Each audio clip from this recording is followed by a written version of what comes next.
I bought View to the West from a police auction for $30.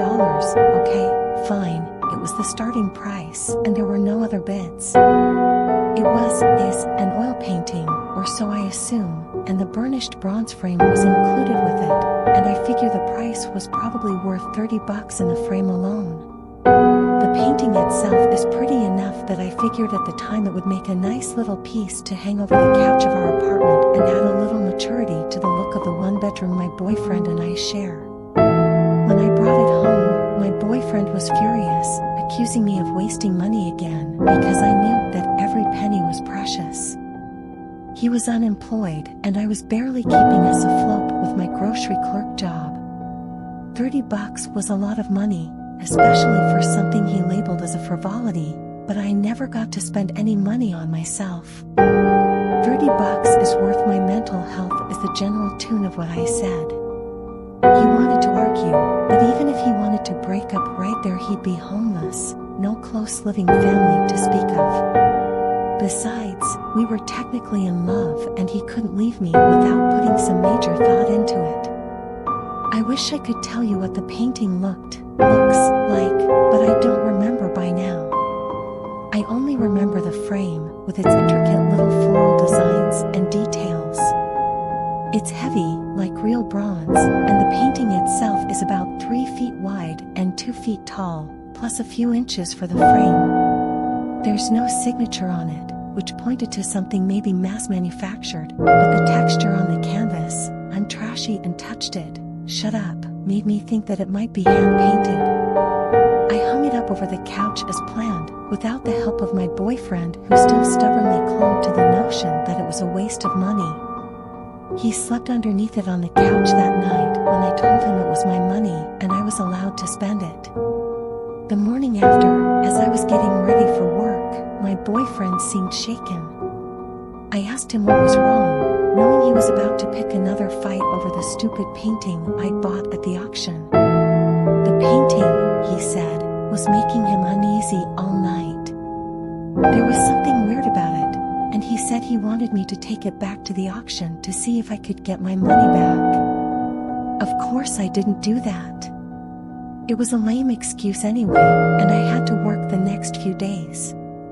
The reason he was uneasy, I told him, was probably because it was a confiscated item from a police auction and he thought it was some kind of criminal paraphernalia.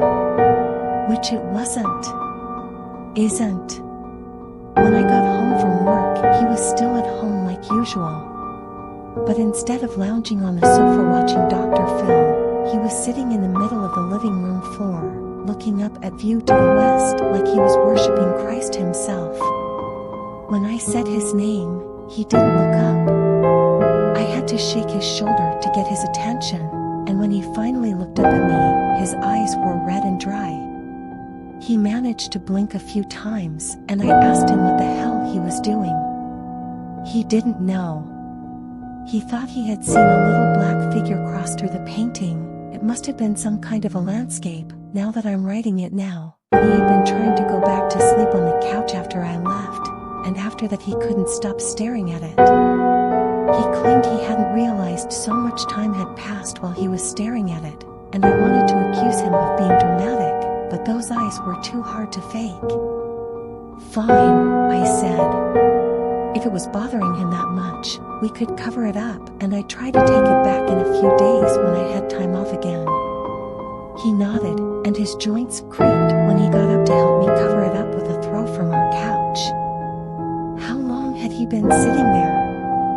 That was the first real sign that something was wrong, but I ignored the unease that crept up the back of my neck. He slept in bed with me that night, but when I woke up in the middle of the night for water, I was alone.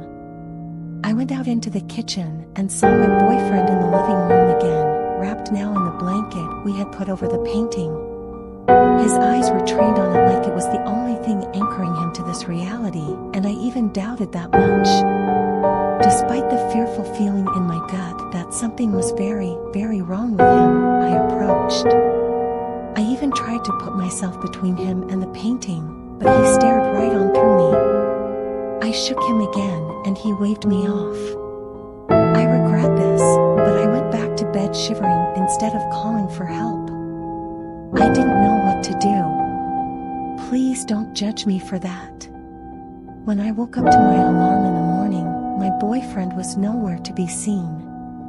The blanket he'd been wrapped in was in the middle of the laminate flooring of the living room, discarded.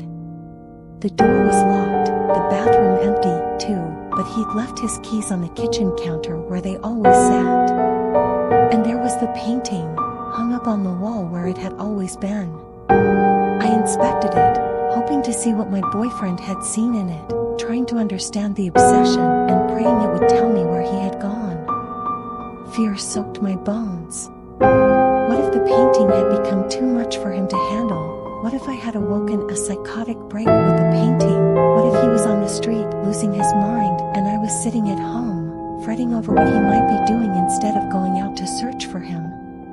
And then I saw them, two little dark figures like the shadows of moths fluttering across the center of the painting. I pulled myself away from it, unsure of what I saw. Desperate to see it again, to prove that I wasn't seeing things, too, like my boyfriend had. That was about 30 minutes ago. I texted my mom to let her know that my boyfriend is missing. If you know an unemployed Jonathan in Omaha, let me know if you know where he's at. We should talk, and I'm worried about him. In the meantime, I'm going to go look at the painting again to watch for the figures one more time. There must be something there.